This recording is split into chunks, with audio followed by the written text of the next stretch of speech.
0% of you are subscribed. Fix that. Hey, Vaush, how are you? Hey, what's up? What's up, man? Thanks for taking my All call. right. You emailed me? What's on your mind, my friend? So I look at Trump like chemo. He's like the nastiest platinum-based chemo you could want that's going to slough your whole intestinal mucosa. But in the end, you're getting rid of a cancer. And I just look at the cancer as in this context, as the way the government's been running and the secret club that exists in the government. What secret club? Well, now it's big tech and it's big money. I think it's actually a beautiful moment because it's all been exposed for what it is. What group of people used to be in charge of the country that no longer are because of Trump? It's the same people. It's the same people that are in charge, but he's created such a degree of transparency that we've been able to see into the workings of the government. So he brought out the worst in everybody. And as a result of that, the general public, people like myself, who never cared about politics, has been able to really see how dysfunctional the government is and who it really serves. Right. Well, I mean, I agree the government's dysfunctional. I would never disagree with that take. Trump is like the epitome of that government dysfunction, from the obvious from the obvious corruption that he's engaged in to the fact that he engages in like a regulatory capture where he appoints business people to the head of government institutions that compete with the industries they used to be a part of, to the fact that he like lies constantly. It seems like the government being bad is something that has only been cemented by his presidency. So I look at it a little differently. I look at it as, Trump is he's not a lifetime politician. He's a business guy. He's a TV guy. He's a salesman. There's a lot of things I don't agree with Trump. I can't listen to him speak, for example. I have to for my job. It's not my favorite part. I think the country has to have a sense of integrity, and we've lost that. I think You think Trump has improved the country's integrity? I think he has. Well, I think he's improved the sense of we have to take care of ourselves before we can take care of anybody else. Well, that's like a feelings-based thing. I don't know. Like, you can argue maybe he's made Americans more selfish. I don't know if that's a testament to his greatness as a president necessarily, right? I mean, it's probably good for people to be selfless. That's like a Christian value, Yeah, I mean, I think we have to there's a lot of people in this country we have to take care of. And I don't think that the country has been very effective at it. And I think the government has really not been committed to it. Well, I agree with that, but I think Trump is like the #1 example of that, who gives tax cuts to the wealthy, who defunds social programs, who like spends money on military expenditures. Like Trump is like the perfect example of a political candidate who doesn't seem to give a fuck about the American people, Yeah, I mean, we're gonna have to disagree on that point. But we have to disagree on empirics, don't we? Like, you have to be able to provide a counter argument to that. Like, nobody's invading the United States. We have nuclear capabilities. We don't need this wealth to defend our borders. We need it to maintain our military bases around the world, and to the argument could be made that we're being socially invaded. I mean, that's a different topic. But wait, I don't know what that means. But what does military have to do with a social invasion? We could probably cut our military budget down to 1/3 of what it is currently, like scale back our military presence around the world, and still be the strongest country on earth militarily, Mm-hmm. Probably could. Yeah, but wait, what do you mean by social invasion? Who's invading the country? Well, I think there's a lot of socialist influences on the country, like the Chinese, for example, have really been, influencing the country and politicians, etc. I mean, America's like the #1 global influence of every other country, so we do this more than anybody else. We're like #1 at it, Possibly, yeah. I might agree with you there. So earlier, your claim was that Trump has made the country better, and I feel like we talked for a bit on that, but we were unable to substantiate a way in which he has. You said that there was socialist influence in the country. That's also something I'd like to talk about. Right. So I think that Trump, he's a disruptor. He disrupted a system that was dysfunctional, and he wasn't supposed to be there. We were supposed to live in our same little bubbles that we've always lived in and let the government go off and do whatever they do. I can't unsee what I've seen lately.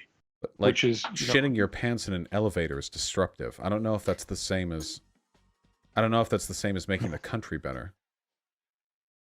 Yeah, I mean, I think that the country's dysfunctional and he's the chemo, and that's kind of the way I look at it. I mean, But like, what has he improved?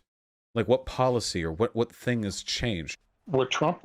So I think he was unable to do a lot of the things he wanted to do because there was just so much,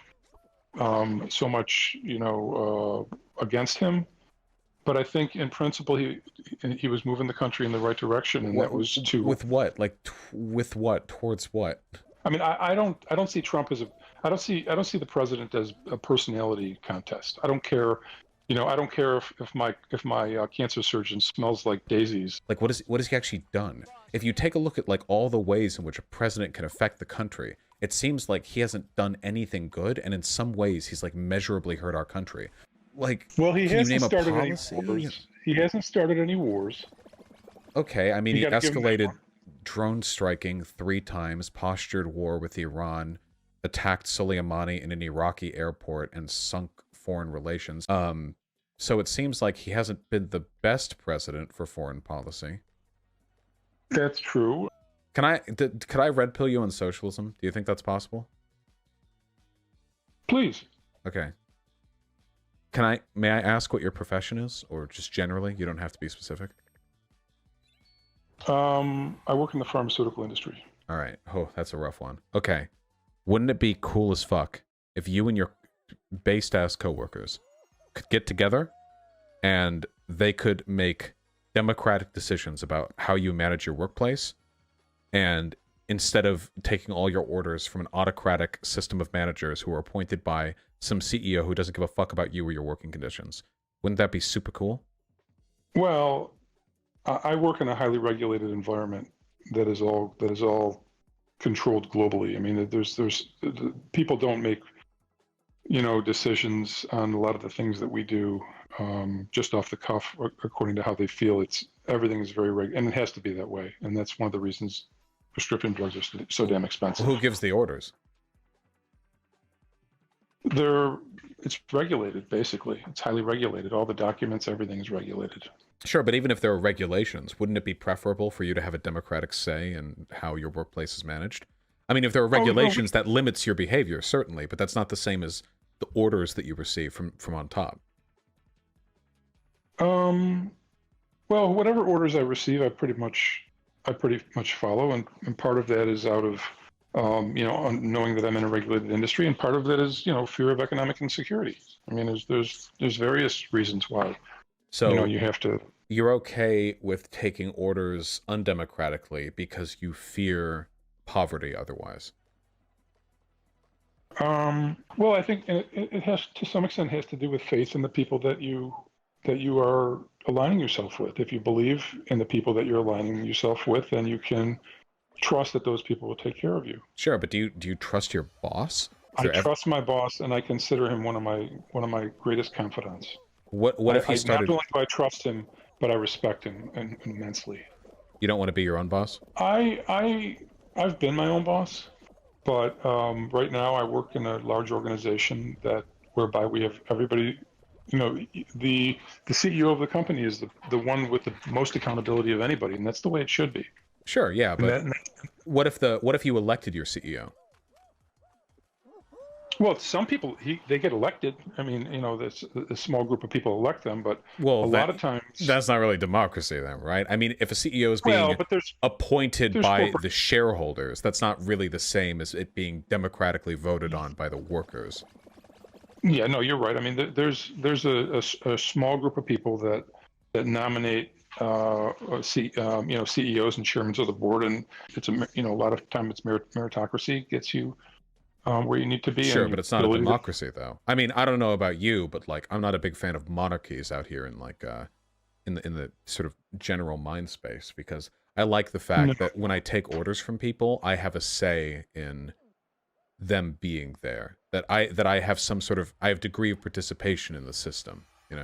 Regardless of your feelings on that, and it's fine. You have your workplace. And nothing wrong with that. What issues do you have with socialism? If another workplace wanted to be more democratic, would you necessarily take issue with that? Earlier, you sounded worried about socialism. Well, I think socialism. I think that socialism needs to function, and socialism is a responsibility of everybody. Everybody has to have a part in taking care of the people around that are not as well off or disadvantaged. I think it's everyone's responsibility. Sure, but And isn't this something? I don't think that the government should try to hijack that and take it on as their responsibility. I think that's very dangerous. Well, in what way? I mean, obviously the government manages the roads. This is probably preferable to every individual laying their own roadways, yes? Yes, I think, infrastructure, certainly, but when you start talking about, welfare payments, for example, or food stamps, or I don't mean that when I say socialism. massive, I'm not talking about the government doing stuff. That's not what I mean when I say socialism. what There are are you talking capitalist. about? Well, for me, it would be democratic ownership of workplaces, along with selective decommodification of certain industries like healthcare. But I do think I welfare could go for payments are that. also No, good. I could go. I mean, democratic, organizations. I think democratic workplaces. I think, there's definitely been some flattening out of organizations, and so you should be able to go talk to anybody you want to, and everybody should have participatory say. Though the decommodification thing, I mean, healthcare I do think should be run by the state, for example. I do think there should be a strong social safety net, welfare. Though that's not necessarily socialism. I do think If that'd it could be done part. well, if it could be done well, it could be done. If it's done poorly, it's a disaster. If it's done well, it really needs to be efficient and done well, because healthcare is enormously expensive. Sure. Well, I'll acknowledge that. In America, it's done terribly. I think that of every major country on earth, or every like democratized Western power, we have the worst ratio of money put into our healthcare system versus outcome. Like we do the absolute worst. So even countries with very, very, very strong socialized healthcare, like Norway, are more efficient than America is because of our bloated insurance system and our multi-tiered hospital bill payments and what have you. Yeah, now the doctors have to spend 25 or 30% of their time filling out coding forms and doing, quality assurance and utilization management that provide absolutely no value to patients at all. It's really bad. Yeah, I'd agree. I mean, I'd say these are arguments for Medicare for all, like what Bernie Sanders proposes. If you only have like one healthcare plan that's provided by the government, everyone uses the same one, you cut out a huge amount of bloat. There's no longer like this necessary infrastructure because you no longer have this divisive system of differential insurance and what have you. Yeah, I mean, you could take all the middlemen out and all the health insurance carriers out, and you can just replace it with a computer system, and you can compensate the doctors way better and get much better care, a much better organized system. Yeah, people say I mean, doctors would be paid less under Medicare for all, but if anything, all the excess money that's not being paid towards the insurance industry would probably open up quite a bit of economic opportunity elsewhere. I feel like a lot of the problem that we have, in addition to us probably just not putting enough effort into our healthcare infrastructure, is the fact that very often, because healthcare is so expensive, we avoid getting preventative care. And down the line, we have no choice but to accept like treatment for conditions that we could have treated much cheaper earlier in life, Better to get that like rash looked at than to deal with melanoma stage 2, 2 years down the line. Yeah, I mean that preventive. Obviously that's the ideal, is to prevent everything, an ounce of prevention, right? But the bottom line is we have a lot of we still need a lot of money in research. We still need a lot of pharmaceuticals. I do the 1 meal a day diet, so I only eat dinner every day. How does that work out for you, the warrior diet? I've heard about the memes, but I haven't done it myself. I love it. I mean, I love it. That and nice cold showers have changed my life. When I get full, I get really tired, but I feel wonderful.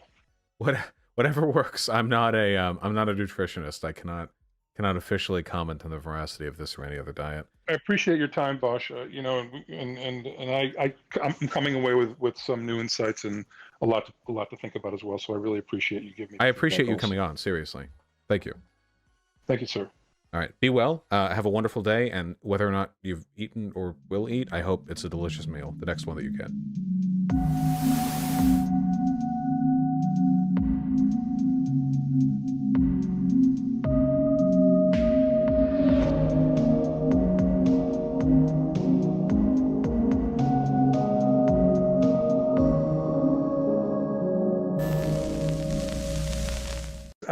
I agree with you.